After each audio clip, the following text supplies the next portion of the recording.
அரச உத்தியோகத்தர்களாக இருந்தாலும் மக்கள் பிரதிநிதிகளாக இருந்தாலும் அந்த இடத்தில் இருக்கின்றவர்கள் கருத்தில் கொள்ள வேண்டிய விடயம் ஒன்றுதான், மக்கள் நலன், அதே போல பிரதேசத்தினுடைய அபிவிருத்தி. இந்த விடயங்கள் இரண்டும் தான் இருந்திருக்க வேண்டுமே தவிர எந்த ஒரு அரசியல் கட்சியையும் பழிவாங்குவதற்கான செயற்பாடுகளோ அல்லது எந்த ஒரு கட்சியின் மீதும் அவர் சேறு பூசுகின்ற விடயங்களையோ செய்வதற்கான இடம் அல்ல.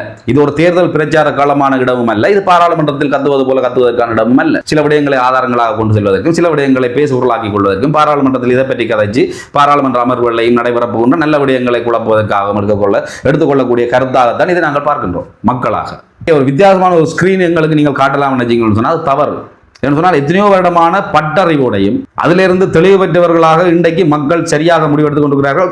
இவ்வளவு காலமும் ஒவ்வொரு அரசியல்வாதிகளுடைய தலைமுறைகள் வாழ்ந்தது போதும், இனி மக்களுடைய தலைமுறைகள் வாழட்டும். எங்களுடைய இளம் தலைமுறைகள், எங்களுடைய குழந்தைகள், எங்களுடைய பிள்ளைகள், வருங்கால தலைமுறைகள் இந்த நாடு கொஞ்சம் பலமாகட்டும் என்று சிந்திக்கின்ற சிந்தனை மக்களுக்கும் அரசாங்கத்துக்கும் ஏற்பட்டிருக்கிறது. ஆகவே இந்த இடத்தில் உங்களுடைய அரசியல் நிலைப்புக்காக நீங்கள் போராட வேண்டியது இந்த மக்களுடைய அபிவிருத்தி தொடர்பாக என்ன செய்யலாம், மக்களுடைய மனங்களை வெல்வதற்கு என்ன செய்யலாம் என்பதை தான் பார்க்க வேண்டுமே தவிர மற்றவர்களை குற்றப்படுத்தி மற்றவர்கள் இது இருக்குது அது எல்லாமே தெரிஞ்சுதான் உங்களோட உணர்ந்தாங்க. ஸோ அதனால் இனி அதை நீங்கள் சொல்லிக் கொண்டிருக்க வேண்டிய அவசியம் இல்லை. நீங்கள் என்ன செய்கிறீங்கன்றது தான் செய்து காட்டணும். நீங்கள் ஒன்றுமே செய்கிறீங்கள் இல்லை. ஆனால் நானும் தமிழன் தான் அப்படின்னு நெஞ்சில் அடித்து சொல்கிற அவருக்கு ஏன் கொஞ்சம் கூட உதவி பண்ண இல்லைல்ல? அவர்கிட்ட இல்லாத சல்லியா? வாயில பேசி வேலை இல்லை. பிரதேச சபை தேர்தலின் பொழுது கூட ஒரு விடயத்தை கருத்தில் கொண்டுதான் மக்கள் தமிழ் தேசிய அரசியல் நிற்கக்கூடிய அரசியல் பரப்பில் நிற்கக்கூடிய அரசியல்வாதிகளுக்கு வாக்களித்தார்கள். காரணம், மக்கள் வெறுப்பது தமிழ் தேசிய அரசியல்வாதிகளாக இருந்தாலும் அவர்களுடைய மனதில் தமிழ் தேசியம் என்கின்றதும் தமிழ் தேசிய அரசியல் என்பதும் ஏதோ ஒரு வகையில் பேசு பொருளாக இருந்து கொண்டிருக்கிறது, நிலையாக இருக்கிறது. ஆகவே சில விடயங்களை நகர்த்துவதற்கு என்ன விடயங்களை மேற்கொள்ளலாம் என்பதை தான் பார்க்க வேண்டுமே தவிர உங்களுடைய சுயலாப அரசியலுக்காக உங்களுடைய வாழ்க்கையை நீங்கள் டெவலப் பண்ணி கொண்டு போகிறதுக்காக மக்களுக்கு வரக்கூடிய அபிவிருத்திகளையும் குழப்பி அது தொடர்பாக பேசப்படுகின்ற இடங்கள் நடைபெறுகின்ற அவையில் நடைபெறுகின்ற நல்ல விடயங்களையும் குழப்பி ஒவ்வொரு இடங்களிலும் மக்களுடைய பிரச்சனைகள் தீர்க்கப்படாத பொழுது மக்களுடைய போராட்டங்கள் தன்னிச்சையாக எழும். அந்த வேளையிலே பதில் கூற வேண்டியது அரசாங்கம். பொறுப்பாய்ந்த அரசாங்கமாக இருக்கக்கூடியது தற்பொழுது இருக்கக்கூடிய என்பிபி அரசாங்கம். கடந்த கால அரசியல்வாதிகளுடைய அத்தனை வண்டவாளங்களும் தெரியும். அர்ஜுனா ராமநாதன் அவர்கள் ஸ்ரீதரன் அவர்களை இவ்வளவு சொல்லிக் கொண்டிருக்கின்றார். நாமல் தான் அடுத்த ஜனாதிபதி என்பது போல சொல்லிக் கொண்டிருக்கக்கூடிய அர்ஜுனா ராமநாதனுக்கு அவர்களுடைய ஊழல் ஒன்றும் தெரியாதா என்பதுதான் புதிர். அர்ஜுனா ராமனுடைய வாழ்க்கை ஒரு புதிராக போய் கொண்டிருக்கிறது இந்த அரசியல் பயணத்தில். இப்போ ஒரு வருஷமா அர்ஜுனா ராமநாதன் என்ன செய்யறார் என்பதை நாங்கள் பார்த்து கொண்டு தான் இருக்கிறோம். இன்றைக்கு வரைக்கும் டயஸ்போராவிட்டு இருந்து வந்த காசு உதவி, புலம்பெயர் நாடுகளில் இருந்து வந்த காசு உதவி இல்லைன்னு சொன்னால் இங்கிருந்து அபிவிருத்திக்கு என்று சொல்லி ஏன் வேண்டாம், பிரதேச சபை தேர்தலுக்காக வாக்காளர்களாக நின்று வேட்பாளர்களாக நின்றவர்கள் கொடுத்த பணம் உட்பட நடைபெற்ற அத்தனைக்கும் இன்று வரை ஒரு ரூபாவுக்கு கூட கணக்கு இல்லை. அதை கணக்கு காட்டுவதற்கான நிர்வாகம் அந்த கட்சியில் இல்லை.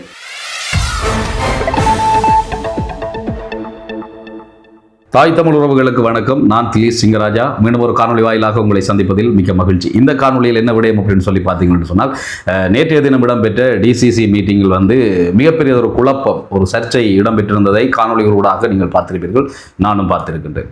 சரி, அந்த வகையில் இந்த குழப்பங்களுக்கு என்ன காரணம் அல்லது என்ன விடயம் பேசு பொருளாக அமைந்ததனால் இந்த குழப்பங்கள் வந்தது என்பதை குறித்து பொதுவாக பலருக்கு விளக்கம் இல்லாமல் இருக்கின்றது. மிக முக்கியமாக ஒரு சில அரசியல்வாதிகளுடைய ஆதரவாளர்களாக இருக்கக்கூடியவர்களுக்கு இதில் பூர்ணமான தெளிவில்லாமல் இருக்கின்றது. காரணம், குழப்பத்தை ஏற்படுத்தியவர் அந்த நபராக அந்த அரசியல்வாதியாக இருப்பதனால் அவர் தொடர்பாக ஆதரவை தெரிவித்துக் கொண்டிருக்கின்றவர்களுக்கு அதனுடைய விளக்கம் தெரியாமல் இருக்கின்றது. இதற்கு முன்பாக இன்னும் ஒரு விடயத்தை நான் இதில் தெளிவுபடுத்திவிட்டு காணொலிக்குள் செல்லலாம் அப்படின்னு நான் நினைக்கின்றேன். அதாவது கடந்த சில நாட்களுக்கு முன்பாக பாராளுமன்ற உறுப்பினர் அர்ஜுனா ராமநாதன் அவர்கள் ஒரு கருத்தை தெரிவித்திருந்தார். ஒரு சர்ச்சைக்குரிய கருத்தாக அது மாறி இருந்தது.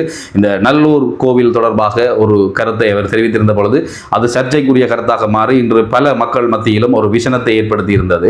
ஆனால் அதை தான் அவ்வாறு சொல்லவே இல்லை என்று சொல்லி அர்ஜுனா ராமநாதன் அவர்கள் எதிர்ப்பு தெரிவித்த ஒரு காணொலி ஒன்றை பதிவேற்றியிருந்தார் தன்னுடைய யூடியூப் தளத்தில்.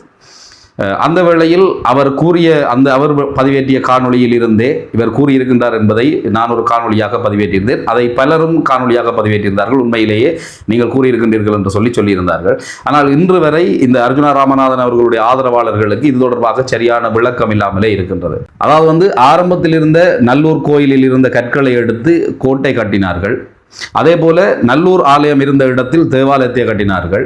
அதே போல இப்பொழுது ஒரு இஸ்லாமிய மதத்தவருடைய ஒரு சமாதி இருக்கின்ற இடத்தில் நல்லூர் கோயிலை கட்டியிருக்கின்றார்கள். ஆகவே நாங்கள் எங்கே இருந்து உடைக்க வேண்டும் என்று சொன்னால், முதல் அந்த நல்லூர் கோயிலுடைய கல்லெடுத்து கட்டிய கோட்டையை உடைக்க வேண்டும். அதே போல நல்லூர் கோயில் இருந்த இடத்தில் கட்டிய தேவாலயத்தை உடைக்க வேண்டும். அதே போல இந்த சமாதி இருக்கின்ற இடத்தில் கட்டப்பட்டிருக்கின்ற நல்லூர் உடைக்கப்பட வேண்டும். இதன் பின்னர் தான் தையிட்டியை பற்றி கதைக்க வேண்டும் என்று சொல்லி அர்ஜுனா ராமநாதன் அவர்கள் தெரிவித்திருந்தார். அதுதான் அந்த அவருடைய கருத்தில் இருக்கக்கூடிய உண்மை இதுதான். இந்த விடயத்தை அவர்கள் விளங்கிக் கொள்ள முடியாமல் ஒவ்வொருவரும் ஒவ்வொரு மாதிரி சொல்லிக் கொண்டிருந்தார்கள். அவர் சமாதியை தான் உடைக்க வேண்டும் என்று சொல்லி சொன்னார். அந்த சமாதியை உடைக்க வேண்டும் என்று சொல்ல வேண்டிய அவசியமே இல்லை. இங்கே ஆலயங்கள் தான் பேசு பொருளாக இருந்தது, மதத்தலங்கள் மற்றும் கோட்டை தான் இங்கே பேசு பொருளாக இருந்தது. ஆகவே அந்த இடத்தில் சமாதி தொடர்பாக எந்த விதமான கருத்தும் இல்லை. சமாதி இருந்த இடத்தில் ஆலயம் இருப்பதனால் அந்த ஆலயத்தையும் உடைக்க வேண்டும் என்பதுதான் அவருடைய கருத்தாக இருந்தது. இதை சமூக வலைதளங்களில் பொதுவாக பலரும் பகிர்ந்திருந்தார்கள். இந்த விடயத்தை தான் அவர் சொல்லியிருந்தார் என்று சொன்னார்கள். ஆனால் உண்மையிலேயே அது அர்ஜுனா ராமநாதன் அவர்கள் ஏற்கனவே கிருஷாந்தி அவர்களுடைய செம்மணி தொடர்பாக பாராளுமன்றத்தில் உரையாற்றுகின்ற பொழுது கூட ஒரு விடயத்தை சொல்லியிருந்தார். குழந்தையோடு சேர்த்து தாயையும் தாட்டது என்பது போல சொல்லியிருந்தார். 2 விடயங்களை ஒன்றாக சேர்த்து கிருஷாந்தி குழந்தையோடு தாக்கப்பட்டது போல ஒரு கருத்தை சொல்லியிருந்தார். அதே போல இந்த கருத்து சர்ச்சையாகிய பொழுது நான் இங்கே அப்படி சொன்னேன் என்று சொல்லி இன்னொரு நாள் பாராளுமன்றத்திலேயே தெரிவித்திருந்தார்.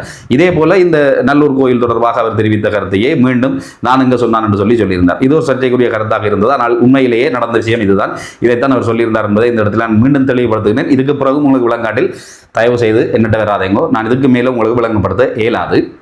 சரி, இப்போ விஷயத்துக்கு வரலாம். என்னென்னு சொன்னால் 2 சம்பவங்களுக்கு மிகப்பெரிய குழப்பம் ஏற்படுத்தப்பட்டது. அந்த 2 சம்பவங்களும் 2 அரசியல் கட்சி தலைவர்கள் சம்பந்தப்பட்ட குழப்பமாகவே இருந்தது. ஆனால் குழப்பத்தை ஏற்படுத்திய நபர் ஒருவராகவே இருந்தார். இந்த இடத்திலே அர்ஜுனா ராமநாதன் ஒரு அரசியல் கட்சி சார்ந்தவர். அந்த அரசியல் கட்சிக்கு எந்த விதமான கட்சி அமைப்புகளோ கட்சி நிர்வாகங்களோ எதுவுமே இல்லை. இன்று வரை சுயேட்சை குழுவாகவே இருந்து கொண்டிருக்கின்றது. இப்பொழுது ஒரு வருடத்தை கடந்து விட்டார். பாராளுமன்ற தேர்தலிலும் அவர் வென்று பாராளுமன்ற உறுப்பினராகி ஒரு வருடத்தையும் கடந்து விட்டார். ஆனால் இன்று வரை அந்த கட்சியினுடைய தலைவர் யார், செயலாளர் யார், பொருளாளர் யார், இந்த கட்சியினுடைய அமைப்பு என்ன, நிர்வாகம் என்ன என்பது எதுவுமே தெரியாது. மக்கள் அந்த கட்சிக்காக வழங்கப்படுகின்ற புலம்பெயர் உறவுகளிடமிருந்து வருகின்ற பணம் என்ன செய்யப்படுகிறது எதுவுமே தெரியாது. இப்படியே இருக்கின்றது அந்த கட்சி. இன்னும் ஒன்று, ஏற்கனவே பல ஆண்டுகளாக அரசியல் பரப்பில் தமிழ் தேசியம் பேசுகின்ற அரசியல்வாதிகளாக இருக்கக்கூடிய கஜேந்திரகுமார் பொன்னம்பலம் அவர்களுடைய ஒரு கட்சி. இரண்டாவது ஸ்ரீதரன், அதாவது தமிழரசு கட்சியினுடைய ஸ்ரீதரன் எம்பி. இவர்கள் மூவருக்கும் இடையில் தான் இந்த சலசலப்புகள், இந்த மூவரில் தொடங்கித்தான் இந்த பிரச்சனைகள் சர்ச்சைகள் உருவாகி இருந்தது. சரி, இந்த விடயங்களுக்குள் பிரச்சனையாக பேசுபொருளாக இருந்த விடயம் என்ன என்று சொல்லி பார்க்கின்ற பொழுது, முதலாவது இந்த ஸ்ரீதரன் எம்பியோடு அர்ஜுனா ராமநாதன் அவருக்கு முரண்பாடு ஏற்பட்டது. அதற்கு காரணம் என்னவென்று சொல்லி பார்த்தால், இந்த வெள்ள நிவாரணம், அதாவது தித்வா புயல் உங்களுக்கு தெரியும், அண்மையில் இடம்பெற்றது. இன்று சரியாக ஒரு மாதத்தை நாங்கள் கடந்திருக்கின்றோம். இந்த தித்வா புயல் இலங்கையை தாக்கி இலங்கையினுடைய மிகப்பெரிய ஒரு அனர்த்தத்தை ஏற்படுத்தி இலங்கையின் பல பாகங்களும் அழிந்தது. அதே நேரம் பல உயிரிழப்புகள், பொருட்சேதங்கள் எல்லாமே ஏற்பட்டது உங்களுக்கு தெரியும். இந்த இழப்புகள் நடந்து இன்று சரியாக ஒரு மாசமாக இருக்கிறது. இந்த வேளையிலே டிசிசி மீட்டிங்கில் இந்த விடயம் தொடர்பாக, இந்த அனர்த்த நிவாரணம் தொடர்பாக ஒரு சுற்றறிக்கை, சுற்று நிருபம் ஒன்று பகிரப்பட்டிருக்கிறது அரச உத்தியோகத்தர்களுக்கு. அதில் ஒரு மயக்கம் இருப்பதாக அங்கிருக்கக்கூடியவர்களால் தெரிவிக்கப்பட்டு அந்த இடத்திலே அதற்கான விளக்கங்கள் கொடுக்கப்பட்டு கொண்டிருந்தது. அந்த இடத்திலே கொடுக்கப்பட்டு கொண்டிருக்கின்ற பொழுது பாராளுமன்ற உறுப்பினர் இளங்குமரன் அவர்கள் ஒரு கருத்தை தெரிவித்திருந்தார். இந்த மக்களுக்கு போய் சேர வேண்டிய ஒரு விடயத்தை கொழும்பில் இருக்கக்கூடிய சில சட்ட வல்லுநர்கள் அவர்களுடைய தலையீடுகளால் அது தடுக்கப்படுகின்றது. மக்களுக்கு சேர வேண்டியது கூட தடுப்பதற்கான விடயங்களை கூட அவர்கள் செய்து கொண்டிருக்கின்றார்கள். இதனால் அரச உத்தியோகத்தர்கள் உட்பட கிராம சேவையாளர்கள், டிஎஸ்மார் எல்லாருமே கொஞ்சம் பயத்தில் இருக்கணும் என்ற மாதிரி ஒரு கருத்தை சொல்லியிருந்தார். இந்த இடத்துல ஸ்ரீதரன் அவர்கள் அதை தடுத்து அந்த இடத்துல ஒரு விஷயத்தை சொல்லியிருந்தார். என்னன்னு சொன்னா, அதாவது அரச உத்தியோகத்தர்களுடைய தலையிடுறதுக்கு டிசிசி சேர்மன் கூட தலையிடலாம், அவர் கூட சில விஷயங்களை மாற்றி அமைக்கலாம். அதனால இந்த விஷயத்தை நாங்கள் பெருசா எடுத்துக்கொள்ளாம இதில் இருக்கக்கூடிய பிரச்சனைகள் என்னன்றதை தீர்த்து சுமூகமா முடிப்போம் என்ற மாதிரி ஒரு கருத்தை சொல்லி கொண்டிருந்தார். இந்த இடத்துல இடையில இளங்குமரன் அவர்கள் மீண்டும் ஒரு கருத்தை வலியுறுத்த வழிகின்ற பொழுது தடுத்து நிறுத்தியிருந்தார். ஸ்ரீதரன் அவர்கள் தடுத்து நிறுத்தி சொல்லியிருந்தார், குட்டி நாய் போல கத்தி கொண்டிருக்க வேண்டாம் என்று சொல்லி ஒரு கருத்தை சொல்லியிருந்தார். சரி, இந்த கருத்து இளங்குமரன் அவர்களுக்கு ஸ்ரீதரன் எம்பி அவர்கள் வைத்த கருத்து. இந்த வேளையிலே அர்ஜுனா ராமநாதன் அவர்களும் சிரித்தார். சபையே சிரித்தது. அப்பொழுது இவரும் சிரித்தார். கரங்கள் தட்டியவர்களுக்கு இளங்குமரன் அவர்கள் சொன்னார், இது கைதட்ட வேண்டிய விஷயம் இல்லை என்று சொல்லியிருந்தார். சரி, இந்த இடத்துல இப்படியே நடந்து கொண்டிருக்கீங்களா, திருப்பியும் ஸ்ரீதரன் அவர்கள் சொல்ல வழிகின்ற பொழுது, இளங்குமரன் அவர்கள் சொல்ல விடுகின்ற பொழுது, இருவருக்கும் சர்ச்சை வந்து கொண்டிருக்கின்ற பொழுது அர்ஜுனா ராமநாதன் அவர்கள் தலையிட்டு ஒரு பாராளுமன்ற உறுப்பினரை குட்டினா என்று சொல்வது இப்படி ஒரு அவையில இருந்து சொல்றது ஏற்புடையதல்ல, அப்படி சொல்லக்கூடாது, என்னக்கூடாதுன்ற மாதிரி ஒரு கருத்தை ஏற்படுத்தார். அந்த நேரத்தில் ஸ்ரீதரன் அவர்கள் கோபப்பட்டு நாங்களும் எவ்வளவு நேரம் பொறுமையா இருக்கின்ற விஷயங்களை சொல்லி அதில் சர்ச்சைகள் உருவாகினது நீங்கள் இந்த காணொலியில பார்த்திருப்பீங்க நடந்த விஷயத்தை. சரி, இந்த இடத்துல இளங்குமரன் அவர்களை குட்டினா என்று சொன்னது ஸ்ரீதரன். இந்த இடத்திலே பிரச்சனைக்குரியவர்கள் இருவரும். இந்த இடத்திலே அர்ஜுனா ராமநாதன் அவர்கள் ஒரு பாராளுமன்ற உறுப்பினருக்காக குரல் கொடுத்தவர் என்று நாங்கள் எடுத்துக்கொள்ளலாம். ஆனால் அர்ஜுனா ராமநாதன் பாராளுமன்றத்திலேயே எத்தனையோ தடவைகள் இந்த இளங்குமரனை, இந்த சந்திரசேகரை, இந்த ஸ்ரீதரன் எம்பியை, இந்த கஜேந்திரகுமார் எம்பியை எல்லாம் எவ்வாறெல்லாம் பேசியிருக்கின்றார் என்பது நாங்களே பார்த்திருக்கின்றோம். யாருமே எங்களுக்கு காணொளிகள் எடுத்து தர தேவையில்லை. அதாவது வந்து இலங்கை பாராளுமன்றத்தினுடைய யூடியூப் தளம் இருக்கிறது, அங்கே நேரலையாக வந்து கொண்டிருக்கக்கூடிய காணொளிகளிலேயே நாங்கள் பார்த்திருக்கின்றோம். செம்மறி என்று பேசியிருக்கின்றார், கரன்பில் என்று சொல்லி பேசியிருக்கின்றார், மம நம என்று சொல்லி அடே உனக்கு சிங்களம் தெரியாட்டி தமிழில் கதை நடா என்று சொல்லி எல்லாம் பேசியிருக்கின்றார். இப்படியெல்லாம் பேசிய அர்ஜுனா ராமநாதன் ஸ்ரீதரன் அவர்கள் இளங்குமரன் அவர்களை குட்டினா என்று சொல்லிவிட்டாராம் என்று சொல்லி இப்படி நீங்கள் சொல்லக்கூடாது, இப்படி கதைக்கக்கூடாது, ஒரு பாராளுமன்ற உறுப்பினர் இப்படி கதைக்கக்கூடாதுன்னு சொல்லி சொன்னார். எங்கே இருந்து வந்த இந்த ஞானம் என்பதுதான் இப்பொழுது மக்களிடம் இருக்கின்ற கேள்வி. அர்ஜுனா ராமநாதனுக்கு இவ்வாறான ஒரு ஞானம் எங்கே இருந்து வந்தது என்று சொல்லி பார்த்தீங்கன்னு சொன்னால், இதற்கு முந்தைய நாளில் நடைபெற்ற ஒரு சம்பவம். அதாவது வந்து தமிழரசு கட்சி சார்ந்தவர்கள், கஜேந்திரகுமார் பொன்னம்பலத்தினுடைய முன்னணி சார்ந்தவர்கள் என்று சொல்லி ஒரு சில நபர்களுடைய தொலைபேசி அழைப்புகள், அனாமதயமான அழைப்புகள் வந்து அதாவது தவறான பாசை, அதாவது தூசணங்கள் பேசியதாகவும் அவரை கொலை மிரட்டல் விட்டதாகவும் வந்து சில காணொலிகளை பதிவேற்றிருந்தார். அதோட வழக்கை போட்டிருந்தார். இந்த இடத்துல அர்ஜுனா ராமநாதன் அவர்கள் இதுவரையும் தான் இந்த வகையிலும் தூசணங்கள் பேசியதும் இல்லை, யாரையும் போனில் மிரட்டினதும் இல்லை என்ற மாதிரியே ஒரு கருத்தை முன் வச்சிருந்தார். எங்கள் எல்லாருக்குமே தெரியும், நாங்கள் ஆரம்பத்திலிருந்து அர்ஜுனா ராமநாதனுடைய அரசியல் பயணத்தில் நாங்கள் பார்த்து கொண்டே இருக்கிறோம். அர்ஜுனா ராமநாதனுடைய சட்டத்தரனுடைய முன்னாள் காதலனை கூட இவ்வாறெல்லாம் பேசியிருந்தார் என்பதையெல்லாம் நாங்கள் பார்த்திருக்கிறோம். தொலைபேசி அழைப்புகளில் இவ்வாறான வார்த்தை பிரயோகங்களை அர்ஜுனா ராமநாதன் அவர்கள் பயன்படுத்தி இருந்தார் என்பதை பார்த்திருக்கின்றோம். அதே போல அண்மையில் கூட ஒரு பெண் ஒருவர் அர்ஜுனா ராமநாதன் அவர்களுடைய கருத்துக்கு ஒரு எதிர்கருத்தை தெரிவித்திருந்தார். அதாவது வந்து பெட்டை என்று சொல்லி நீங்கள் சொல்ல வேண்டாம், உங்களுக்குள்ள பிரச்சனை என்று சொன்னால் நீங்கள் அதுக்கு வந்து பெண்களை அசிங்கப்படுத்த வேண்டாம், பெண்களை அவமானப்படுத்த வேண்டாம் என்று சொல்லியிருந்தார். அந்த காணொலிக்கு கூட அர்ஜுனா ராமநாதன் அழகிய தமிழில், தூய தமிழில் தான் அந்த பெண்மணிக்கு பாராட்டு கொடுத்திருந்தார் என்பது போலதான் அர்ஜுனா ராமநாதனுடைய கருத்துக்கள் இருக்கிறது. சரி, அர்ஜுனா ராமநாதனுடைய வாய்வளம் எவ்வாறு இருக்கின்றது என்பது எல்லோருக்குமே தெரியும். ஆகவே இந்த இடத்துல அர்ஜுனா ராமநாதன் இதுவரை எந்த விதமான அவதூறுகளும் பேசியதில்லை, யாரையுமே எந்த விதத்திலும் கெட்ட வார்த்தைகள் பேசியதில்லை, தூசணங்கள் பேசியதில்லை, கேவலப்படுத்தியதில்லை, எந்த ஒரு குடும்பங்களையும், எந்த ஒரு பெண்களையும், எந்த ஒரு இளம் பெண்களையும் எந்த இடத்திலையுமே கேவலப்படுத்தியதில்லை என்பது போல தன்னுடைய கருத்துக்களை முன்வைத்துக் கொண்டு நகர்ந்து கொண்டிருக்கிறார் இப்பொழுது 3-4 நாட்களாக. அதற்கு முற்பட்ட நாளில் கூட சண்டில்பாய் பிரதேச சபையில் நடைபெற்ற ஒரு இடத்தில், சண்டில்பாய் பிரதேச செயலகத்தில் இடம்பெற்ற ஒரு சம்பவம் உங்களுக்கு தெரியும். அந்த காணொலியை நீங்கள் பார்த்திருப்பீர்கள். அங்கு கூட 2 பெண்களோடு தகராறில் ஈடுபட்டு கொண்டது. அந்த இடத்திலும் தவறான வார்த்தைகளை அவர் பிரயோகித்திருந்தார். அந்த இடத்திலே 5 வாக்கு 10 வாக்கு எல்லாம் அவர் கதைக்க வேண்டிய அவசியம் இல்லை, கதைச்சிருந்தார். சரி, இப்படியெல்லாம் பிரச்சனைகளை ஏற்படுத்தி போட்டு அதுக்கு பிறகு இதனால் நொந்ததனால் தான் அவர்கள் அழைப்பை ஏற்படுத்தி இவரை பேசியது. ஆனால் இதை ஒரு பெரிய விடயமாக எடுத்துக்கொண்டு இதை வந்து சமூக பரப்பிலே கொலை மிரட்டல் இப்படி எல்லாம் வச்சுக்கொண்டு வழக்குகளப்பட சரி, அதாவற்ற பிரச்சனை. ஆனால் இந்த இடத்துல இளங்குமரன் அவர்களை எத்தனையோ தடவை அவ்வளவு அவதூறாக கேவலமாக பாராளுமன்றத்திலே பேசி அர்ஜுனா ராமநாதன் ஸ்ரீதரன் எம்பி அவர்கள் குட்டி நாய் போல இடைக்கிட கத்த வேண்டாம் என்று சொல்லி சொன்ன விடயத்தை பெருசாக எடுத்து அந்த இடத்துல ஸ்ரீதரன் எம்பியோட முரண்பட்டதுக்கு என்ன காரணம்? சரி, இதற்கு முன்னர், இந்த முரண்பாடு வருவதற்கு முன்னர் இந்த விடயம் தொடர்பாக பேச்சுவார்த்தை நடைபெற்றுக் கொண்டிருக்கின்ற பொழுது ஒரு உத்தியோகத்தர் அல்லது அந்த இடத்தில் அவையில் இருந்த ஒரு நபர் கூறுகின்றார், இப்படியே இந்த பிரச்சனை பார்க்கப்படாமல், இந்த சுற்று நிறுவத்தில் இருக்கக்கூடிய மயக்கங்கள் காணப்படாமல் இது அப்படியே கடந்து செல்லுமாக இருந்தால் ஆட்சி மாற்றம் பெறுகின்ற பொழுது அத்தனை அரசு ஊழியர்களும் வந்து குற்றவாளிகளாக, ஊழல்வாதிகளாக இனங்காணப்பட வேண்டிய ஒரு சந்தர்ப்பம் கூட உருவாகலாம் என்று சொல்லி ஒரு கருத்தை வைக்கின்ற பொழுது அர்ஜுனா ராமநாதன் சொன்னார், அந்த நேரம் நாங்கள் தான் அரசியல்வாதிகளாக இருப்போம், நாங்கள் பார்த்துக்கொள்கிறோம் அப்படின்னு சொல்லி. அதன் அர்த்தம் என்னென்னு சொன்னால், அர்ஜுனா ராமநாதன் அண்மையிலே ஒரு காணொலி ஒன்றிலும் பதிவேற்றியிருந்தார். தன்னுடைய காணொலி ஒன்றிலே யூடியூப் தளத்திலே காணொலி பதிவேற்றியிருந்தார். அந்த காணொலிகளை நாங்கள் எடுத்து போட்டால் உடனே எங்களுக்கு ஸ்ட்ரைக் அடிச்சு எங்களுடைய யூடியூப் சேனலில் எல்லாம் பண்ணுவார் என்று சொன்னால், அதுதான் அவரால் செய்ய முடிஞ்ச விஷயம். என்று சொன்னால், தன்னை பற்றிய விடயங்களை யாராவது வெளியே கொண்டு வந்தால் ஆதாரங்களோட வெளியிட்டால் உடனடியாக அந்த சேனலில் வந்து ரிப்போர்ட் அடிச்சு ஸ்ட்ரைக் அடிச்சு அதை இல்லாமல் பண்ணுறதா விட்டவே இல்லை. ஸோ அதனால அந்த காணொலியை நாங்கள் இதில் எடுத்து போடல. ஆனால் அந்த விஷயத்தை நான் உங்களுக்கு சொல்கிறேன் என்று சொன்னால், அர்ஜுனா ராமநாதனுடைய ஆதரவாளர் எல்லாருமே இந்த விஷயத்தை நீங்கள் பார்த்துருப்பீங்க, மற்றவர்களுக்கும் இந்த விஷயம் தெரியும் என்றதால நான் அதை உங்களுக்கு கோடிட்டு கொண்டு போகிறேன். அதாவது 2028ஆம் ஆண்டு ஒரு ஆட்சி மாற்றம் பெறும். நாமல் ராஜபக்சே அவர்கள் ஜனாதிபதியாக வருகின்ற பொழுது மாகாண சபை தன்னுடைய ஆளுகைகளை இருக்கும். அந்த நேரம் வந்து தான் எல்லாத்தையும் நேரடியாக டீல் பண்ணி கொள்வேன் என்று சொல்லி, அதாவது வந்து இப்பொழுது இருக்கக்கூடிய அரசாங்கம் வந்து யாழ்ப்பாணத்தை பிரதிநிதித்துவப்படுத்துகின்ற பாராளுமன்ற உறுப்பினர்களை நம்பாமல் ஆளுநரை நம்பியிருக்கின்றார், அரசாங்க அதிபரை நம்பியிருக்கின்றார், ஜனாதிபதி என்கின்ற கருத்தை சொல்லுகின்ற பொழுதுதான் சொல்லியிருந்தார். தங்களுடைய ஆட்சி வருகின்ற பொழுது தான் முதலமைச்சராக இருப்பேன், தான் அதையெல்லாம் டீல் பண்ணி கொள்வேன், தங்களுக்குள் தொடர்பு இருக்கும் என்று சொல்லியிருந்தார். அதே போன்ற ஒரு விடயத்தை இந்த இடத்துல சொல்லியிருந்தார். அந்த நேரம் நாங்கள் அரசியல்வாதிகளாக இருப்போம், அந்த நேரம் நாங்கள் அதை பார்த்துக் கொள்வோம் அப்படின்னு சொல்லியிருந்தார். அந்த இடத்துல அவை அமைதியாக இருந்தது. அந்த கருத்தை நீங்கள் வடிவாக பார்க்கலாம். இல்லை சொன்னால் இந்த காணொலியில் நான் செய்து கொள்கிறேன் பாருங்கள். இதுதான் நடந்த விடயம். இந்த விடயத்தை நான் சொன்னது போல இருக்கின்றதா இல்லையா என்பதை நீங்கள் பாருங்கள். இதன் பின்னர் உங்களுடைய கருத்துக்கள் என்பதை இந்த விடயம் தொடர்பாக எழுதுங்கள். வெளியிலே இருந்து பார்க்கின்ற போது அரச நிர்வாகம் பிழையாக செயற்படுகின்றது போன்றும் கருத்துருவாக்கம் செய்ய முடியாது. இதே நேரத்தில் தெளிவாக நாங்கள் ஒன்றை விளங்கிக் கொள்ள வேண்டும். மக்களுக்கு கிடைக்க வேண்டிய உதவிகள் மக்களுக்கு 100% சென்றடைய வேண்டும். அதிலே எந்த விதமான நிகழ்ச்சி போக்கும் காட்ட முடியாது. ஆனால் சரியான நிர்வாக பொறிமுறை ரீதியான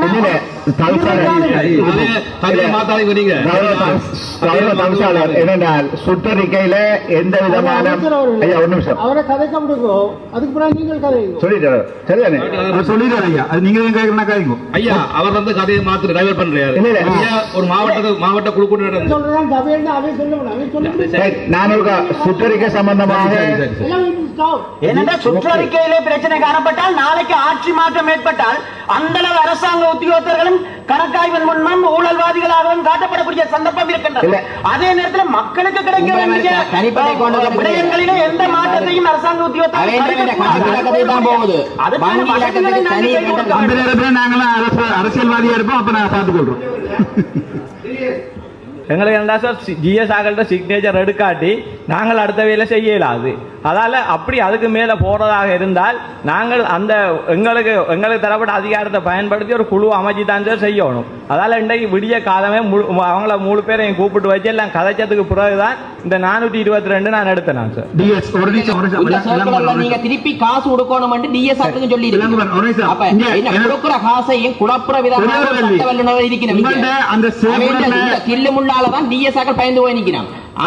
இதுல எந்த பெயர் மூடல் இல்ல. அவைகளுக்கு கொழும்புல சொகுசா இருக்கலாம் வேட்டியை கட்டிக்கொண்டு, இங்க வந்து வேட்டியை கட்டுற கொழும்புல கோட்டோட இந்த சர்க்குலர் மூலமாக எந்த விதத்திலையும் இங்க இருக்கின்ற அரசாதிகாரிகளை பாதிப்படைய விடுறது இல்லை. அதுக்கு நாங்க இருக்கோம். ஜனாதிபதி தெளிவா சொல்லி இருக்கிறாரு. எந்த விதமான சிக்கல் மூலம் பல தடவை, அதாவது ஏற்பட்டதன் பிறகு பல தடவைகள் இந்த சுற்றறிக்கைகள் மாற்றி அமைக்கப்பட்டது. டிசிசி சேர்மன்மாரும் இதுல தலையிட்டிருப்பேன் தானே இந்த புயலுக்கு பிறகு. இப்ப நாங்கள் அதை தவிர்த்து தனியா உத்தியோகத்தர்களாம் கூட ஒரு நம்ச பாக்கல் என்று சொல்லாமல் தற்செயலா இதுல இனி நாங்கள் இந்த விவாதத்தை உட்படுத்தாமல் தயவு செய்து கலைக்க விடுவோம். முதலாவது நீங்க இந்த குட்டி நாயல் மாதிரி குலைச்சு கொண்டு வரக்கூடாது. கொஞ்சம் நான் கேட்கிறேன் கொஞ்சம்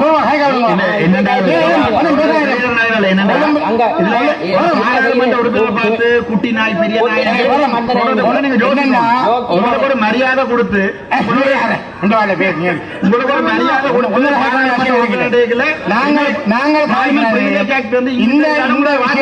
தவறு நடந்தது குட்டி நாய் பெரிய நாய் உனக்கு இருந்தா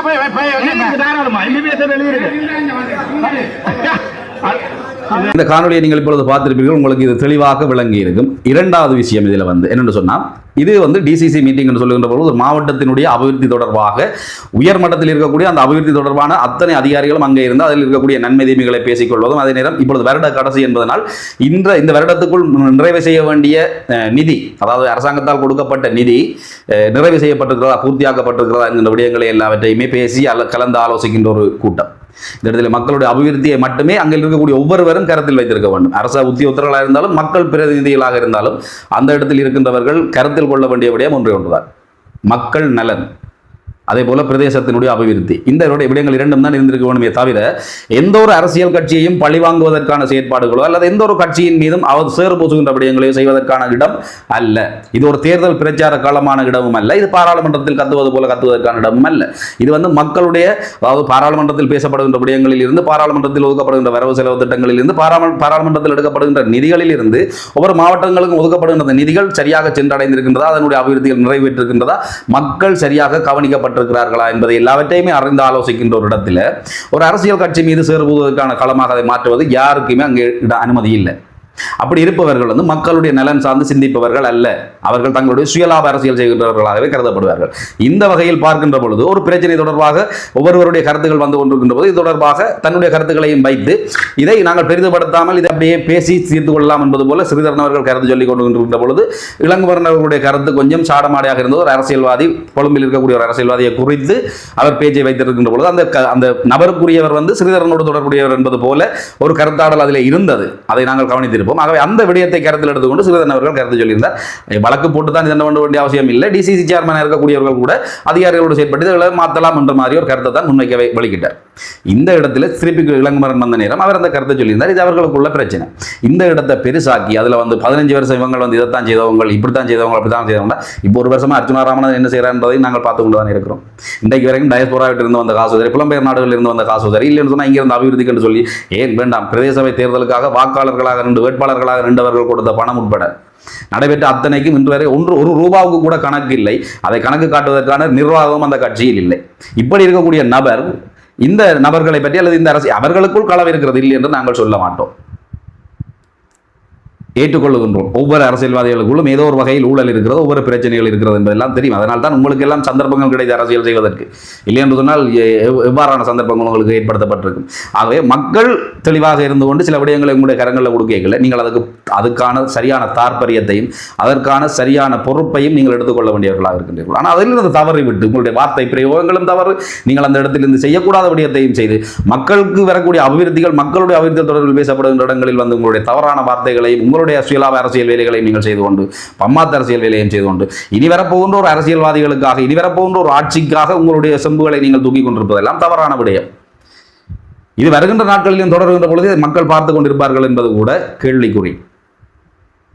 ஒவ்வொரு இடங்களிலும் மக்களுடைய பிரச்சனைகள் தீர்க்கப்படாத பொழுது மக்களுடைய போராட்டங்கள் தன்னிச்சையாக எழும். அந்த வேளையிலே பதில் கூற வேண்டியது அரசாங்கம்.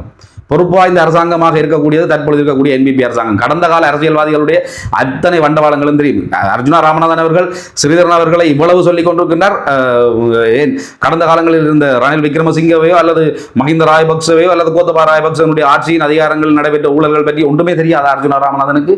இன்று வரை நாமலுக்கு அவ்வளவு ஆதரவாக இருக்கின்றாரே. நாமல் தான் அடுத்த ஜனாதிபதி என்பது போல சொல்லிக் கொண்டிருக்கக்கூடிய அர்ஜுனா ராமநாதனுக்கு அவர்களுடைய ஊழல் ஒன்றும் தெரியாதா என்பதுதான் புதிர். அர்ஜுனா ராமனுடைய வாழ்க்கை ஒரு புதிராக போய் கொண்டிருக்கிறது இந்த அரசியல் பயணத்தில். நான் இப்பொழுது வைத்தியன் அல்ல, நான் இப்பொழுது அரசியல்வாதி, அரசியல் சாக்கடைக்குள். நீங்கள் ஏன் அரசியலை சாக்கடை என்று சொல்லுகிறீர்கள்? இது அரசியல் சாக்கடை அல்ல. ஏன் இதே அரசியல் பரப்பில் தான் இப்பொழுது புதிதாக ஜனாதிபதியாக வந்தவர், இதற்கு முன்னர் ஜனாதிபதியாக இருந்து மாறி திருப்பி வந்தவரா இல்லையே, முதல் முறையாக ஜனாதிபதியாக வருகின்றார். அதே நேரம் ஒரு இடதுசாரி கட்சி நாட்டின் மீது எவ்வளவு கரசனையோடு பல விடயங்களை அபிவிருத்திகளை மேற்கொண்டு செல்கின்றார். இந்த இடத்தில் நீங்கள் அந்த அரசாங்கத்தோடும் முரண்பாடு தான். பாராளுமன்றத்தில் வருகின்ற எத்தனையோ அபிவிருத்தி தொடர்பாக பேசுகின்ற பொழுதெல்லாம் நீங்கள் குழப்பம். உதாரணத்துக்கு கொண்டே சொல்லலாம், நீங்கள் மண்டதீவில் ஒரு கிரவுண்ட் வருதுன்னு சொல்லிக்கல உங்களோட பெரிய எதிர்ப்பை தெரிவிச்சிருந்தீங்க. நாங்கள் இப்போ கிரவுண்ட் அவங்கள்ட்ட கேட்டு நாங்கள் எங்களுக்கு உரிமை தேவை, நாங்கள் கேட்டுக்கொண்டிருக்கிற பிரச்சனைகள் என்ன, அதுகளை தீர்த்து வைங்க கொண்டு தான் கேட்டிருந்தீங்க. ஆனால் அதே நேரம் உள்ள விளையாட்டரங்கு வருது என்று சொல்லும் பொழுது அதுக்கு ஒரு பாதிப்பு வருதுன்னு சொல்லிக்கல நீங்கள் போர்க்கொடியை தூக்கி கொண்டு வந்தீங்க. நான் அதை எப்படியாவது காப்பாற்றுவேன் அப்படின்னு சொல்லி. அப்படின்னு சொன்னால் ரெண்டுமே ஒரு அபிவிருத்தி தான். அபிவிருத்தி தொடர்பாக வருகின்ற பொழுது இரண்டு விதமான கருத்து எவ்வாறு உங்களிடம் இருக்கின்றது. ஒரு இடத்தில் வேண்டாம் என்பதும் ஒரு இடத்தில் வேணும் என்பதும் எதற்காக என்று சொன்னால் அது தொடர்பாக அவர்களுடைய ஆளுகைக்குள், அவருடைய தொடர்பில் இருக்கக்கூடிய அரசியல்வாதிகளுடைய கொடுக்கல் வாங்கல்கள், பேச்சுவார்த்தைகளுக்குள் சில விடயங்களை ஆதாரங்களாக கொண்டு செல்வதற்கும் சில விடயங்களை பேசி உருளாக்கிக் கொள்வதற்கும் பாராளுமன்றத்தில் இதை பற்றி கதைச்சு பாராளுமன்ற அமர்வுகளையும் நடைபெறப் போகின்ற நல்ல விடயங்களை குழப்புவதற்காக எடுத்துக்கொள்ளக்கூடிய கருத்தாகத்தான் இதை நாங்கள் பார்க்கின்றோம் மக்களாக. ஆகவே இனி வரும் நாட்களிலும் நீங்கள் இதே போன்ற ஒரு, அதாவது என்னென்னு சொல்றதுன்னு சொன்னால் ஒரு வித்தியாசமான ஒரு திரையை, ஒரு வித்தியாசமான ஒரு ஸ்கிரீன் எங்களுக்கு நீங்கள் காட்டலாம் நினைச்சீங்கன்னு சொன்னால் அது தவறு. என்று சொன்னால் எத்தனையோ வருடமான பட்டறிவோடையும் அதிலிருந்து தெளிவு பெற்றவர்களாக இன்றைக்கு மக்கள் சரியாக முடிவெடுத்துக் கொண்டிருக்கிறார்கள். இவ்வளவு காலமும் ஒவ்வொரு அரசியல்வாதிகளுடைய தலைமுறைகள் வாழ்ந்தது போதும், இனி மக்களுடைய தலைமுறைகள் வாழட்டும். எங்களுடைய இளம் தலைமுறைகள், எங்களுடைய குழந்தைகள், எங்களுடைய பிள்ளைகள், வருங்கால தலைமுறைகள் இந்த நாடு கொஞ்சம் பலமாகட்டும் என்று சிந்திக்கின்ற சிந்தனை மக்களுக்கும் அரசாங்கத்துக்கும் ஏற்பட்டிருக்கிறது. ஆகவே இந்த இடத்தில் உங்களுடைய அரசியல் நிலைப்புக்காக நீங்கள் போராட வேண்டியது இந்த மக்களுடைய அபிவிருத்தி தொடர்பாக என்ன செய்யலாம், மக்களுடைய மனங்களை வெல்வதற்கு என்ன செய்யலாம் என்பதை தான் பார்க்க வேண்டுமே தவிர மற்றவர்களை குற்றப்படுத்தி மற்றவர்கள் இது இருக்குது அது எல்லாமே தெரிஞ்சுதான் உங்கள் உள்ளு கொண்டு நாங்கள். ஸோ அதனால் இனி அதை நீங்கள் சொல்லிக் கொண்டிருக்க வேண்டிய அவசியம் இல்லை. நீங்கள் என்ன செய்கிறீங்கன்றது தான் செய்து காட்டணும். நீங்கள் ஒன்றுமே செய்கிறீங்கள் இல்லை. வெள்ள நிவாரண பிரச்சனை சொல்லி கதைச்சு கொண்டிருக்கிறீர்கள். அந்த வெள்ள நிவாரண பிரச்சனைக்கு நீங்கள் சாவச்சேரி பிரதேசத்தில் என்ன செய்த நீங்கள் என்ன, அதாவது வெள்ளத்தால் பாதிக்கப்பட்ட உங்களுடைய வாக்களித்த மக்களுக்கு என்ன செய்தீர்கள்? ஒரு இளம் பெண் ஒருவர் சில கேள்விகளை கேட்கின்றார். அர்ஜுனா ராமநாதன் அவர்கள் அல்லது அவருடைய ஆதரவாளர்கள் இந்த காணொலியை பார்த்தால் இந்த கருத்துக்கு, இந்த பெண்ணினுடைய கருத்து, உங்களுடைய கருத்து என்ன, பதில் என்ன என்பதை ஒரு சொல்லுங்க. நானும் தமிழ் தான். நான் அந்த வீடியோ போடுறதுக்கு காரணம் என்னன்னு சொன்னா, இந்த மலையக பக்கம் நிறைய பேத்துக்கு உதவி தேவைப்படுது தமிழாக்களுக்கு. ஆனா நானும் தமிழன் தான் அப்படின்னு நெஞ்சில் அடிச்சு சொல்ற அவருக்கு ஏன் கொஞ்சம் கூட உதவி பண்ணே இல்லைல்ல? அவட்ட இல்லாத சல்லியா? வாயில பேசி வேலை இல்லை. நானும் தமிழ்தான் சொல்லி வாயில பேசி வேலை இல்லை. மக்களுக்கு இந்த நேரத்துல உதவி பண்ணத மனுஷன் தமிழுக்காக, தமிழ் தான், நானும் தமிழ் தான், எனக்கிட்டையும் ஓடுறது தமிழ் ரத்தம் தான் அப்படின்னு சொல்லி வேலை இல்லை. ஆகவே இதுதான் விடயம். இந்த விடயங்களை கருத்தில் கொண்டு செயற்பட வேண்டியதுதான் அரசியல்வாதிகளுடைய பொறுப்பாக இருக்கிறது. நீங்கள் இனிவரும் நாட்களிலும் இதே போன்ற விடயங்களை அரைத்துக் கொண்டிருப்பது அல்லது ஒவ்வொருவரை குற்றஞ்சாட்டி கொண்டு ஒவ்வொருவரை பழி தீர்த்து கொண்டு உங்களுடைய சுயலாப அரசியலை தான் நீங்கள் பார்த்து கொண்டிருப்பீர்கள் என்று சொன்னால் மக்கள் பார்த்து கொண்டிருக்க மாட்டார்கள். புரிந்து கொள்ளுங்கள், தெளிந்து கொள்ளுங்கள். உங்களுக்கு நன்றாக விளங்குகிறது வாக்குகள் எவ்வாறு மாறி விழுந்திருக்கிறது, வேற யாருக்கு வாக்குகள் யாருக்கு வந்திருக்கிறது, யாருடைய வாக்குகள் எல்லாம் சிதறடிக்கப்பட்டிருக்கிறது, மக்கள் எவ்வாறு பிரதேச சபை தேர்தலின் பொழுது கூட ஒரு விடயத்தை கருத்தில் கொண்டுதான் மக்கள் தமிழ் தேசிய அரசியல் நிற்கக்கூடிய அரசியல் பரப்பில் நிற்கக்கூடிய அரசியல்வாதிகளுக்கு வாக்களித்தார்கள். காரணம், மக்கள் விரும்புவது வெறுப்பது தமிழ் தேசிய அரசியல்வாதிகளாக இருந்தாலும் அவர்களுடைய மனதில் தமிழ் தேசியம் என்கின்றதும் தமிழ் தேசிய அரசியல் என்பதும் ஏதோ ஒரு வகையில் பேசு பொருளாக இருந்து கொண்டிருக்கிறது, நிலையாக இருக்கிறது. ஆகவே சில விடயங்களை நகர்த்துவதற்கு என்ன விடயங்களை மேற்கொள்ளலாம் என்பதை தான் பார்க்க வேண்டுமே தவிர உங்களுடைய சுயலாப அரசியலுக்காக உங்களுடைய வாழ்க்கையை நீங்கள் டெவலப் பண்ணி கொண்டு போகிறதுக்காக மக்களுக்கு வரக்கூடிய அபிவிருத்திகளையும் குழப்பி அது தொடர்பாக பேசப்படுகின்ற இடங்களில் நடைபெறுகின்ற அவையில் நடைபெறுகின்ற நல்ல விடயங்களையும் குழப்பி அதை அவதூறு பரப்பி அந்த விடயங்களை கெடுத்து குட்டிச்சுவராக்கி உங்களுடைய, அதாவது நீங்கள் படித்தவர், ஒரு வைத்தியர், உங்களுக்கு எல்லாமே தெரியும், ஸ்ரீதரன் அவர் வந்து ஒரு ஆசிரியராக ஒரு அதிபராக இருந்து வந்தவர், அவரை கைநாட்டு என்று சொல்லுகின்றீர்கள். கைநாட்டு என்று நீங்கள் சொல்லுகின்ற ஒரு விடயத்துக்காக நான் கேட்கின்றேன், எந்த பெரிய ஒரு பதவி உயர்வில் இருக்கக்கூடியவரும் எந்த ஒரு பெரியவராக இருந்தாலும் சில ஆவணங்களுக்கு கை நாட்டு வைத்தே தான் ஆக வேண்டும். ஆகவே கை நாட்டு என்பது அவ்வளவு கேவலமானதும் அல்ல. கை நாட்டு என்பதுதான் மிகப்பெரிய ஒரு கையொப்பம். உங்களுடைய கையொப்பத்தை இன்னொருவர் விட்டு செல்லலாம், ஆனால் உங்களுடைய கை நாட்டை இன்னொருவர் வைக்க முடியாது. ஆகவே அர்ஜுனா ராமநாதன் தெளிந்து கொள்ளுங்கள். உங்களுக்கு பட்டறிவும் இல்லை, சுய அறிவும் இல்லை, பொது அறிவும் இல்லை. ஒன்றில், அதாவது வந்து சொல்வது வந்து சுய புத்தி இருக்கணும் அல்லது சொல் புத்தி இருக்கணும். நீங்கள் சொல் புத்தி மற்றவர்களுடைய யாருடைய கருத்தையும் கேட்பதில்லை, உங்களுடைய சட்டத்தினுடைய கருத்துக்களை நீங்கள் கேட்பதில்லை என்று கூட சில கருத்துக்கள் உங்களுடைய ஆதரவாளர்களை சொல்லிக் கொண்டிருக்கின்றார்கள். உங்களோட இருந்தவர்கள் பலர் வெளியே வந்து சொல்லுகின்றார்கள், எங்களுடைய கருத்துண்டையுமே கேட்க மாட்டார், நாங்கள் என்ன சொன்னாலும் கேட்க மாட்டார், தனக்கெல்லாம் தெரியும் என்று சொல்லி செய்து கொண்டிருக்கிறார் அப்படின்னு சொல்லி. ஆகவே நீங்கள் கொஞ்சம் விளங்கிக் கொள்ளுங்க. உங்களுக்குள்ள சில விஷயங்கள் வந்து தெளிவு வர வேணும். அப்போதான் நீங்கள் அரசியல் தொடர்ந்து பயணிக்கலாம். நீங்கள் நினைச்சு கொண்டிருக்கிறீங்க தமிழ் தேசிய அரசியல்வாதிகளுடைய அரசியல் தான் முடிஞ்சது அப்படின்னு நினைச்சு கொண்டிருக்கிறீங்க. அப்படின்னு சொன்னால் பிரதேச சபை தேர்தலில் உங்களுக்கு அமோகமான வெற்றி வந்திருக்கணும். மக்களுடைய மனங்கள் என்னன்றதை நீங்கள் இன்னும் புரிஞ்சு கொள்ளவும் இல்லை. மக்களுடைய மனங்களுடைய சிந்தனைகள் என்ன என்பதை நீங்கள் புரிஞ்சு கொள்ளவில்லை. நீங்கள் பேசுகிற அவதூறான வார்த்தைகளை தான் எல்லா மக்களும் பேசிக் கொண்டிருக்கின்றார்கள் என்று நீங்கள் நினைத்துக் கொண்டிருக்கின்றீர்கள். எல்லோருக்குமே தெரியும் பேச, ஆனால் எல்லோரும் அப்படி பேசுவதும் இல்லை. எல்லோரும் பொது இடங்களை அல்லது பொது தளங்களை இவ்வாறு பயன்படுத்துவதும் இல்லை உங்களைப் போல. ஆகவே புரிந்து கொள்ளுங்கள். இந்த காணொலி நீண்டு கொண்டு சொல்கின்ற காரணத்தினால் இந்த காணொலி இதோடு நிறைவு செய்கின்றேன். இரண்டாவது பிரச்சனை, அதாவது வந்து பாராளுமன்ற உறுப்பினர் கஜேந்திரகுமார் அவர்களோடு பாராளுமன்ற உறுப்பினர் அர்ஜுனா ராமநாதனுக்கு ஒரு மிகப்பெரிய சர்ச்சை ஏற்பட்டிருந்தது. அது ஒரு மிகப்பெரிய ஒரு விடயத்தை அந்த இடத்திலே பேச பொருளாக்கி இருந்தது. அர்ஜுனா ராமனுடைய தாயாரை குறித்து கூட ஒரு விடயத்தை கஜேந்திரகுமார் பொன்னம்பலம் அவர்கள் முன்வைத்திருந்தார். இந்த விடயங்களை குறித்து மீண்டும் ஒரு காணொலி உங்களோடு பகிர்ந்து கொள்கின்றேன். அந்த காணொலியில் உங்களை சந்திக்கும் வரை அன்பு வணக்கங்களோடு விடைபெறுவது நான் திலீஷ் சிங்கராஜா. வணக்கம் உறவுகளே. ஒரு வாய்க்கொழுப்படுத்தா அடுத்தவன் வரக்கெழுப்புழுத்தா அவன் தோல் உரிப்பவன்டா தமிழச்சி பால் குடிச்சவன்டா.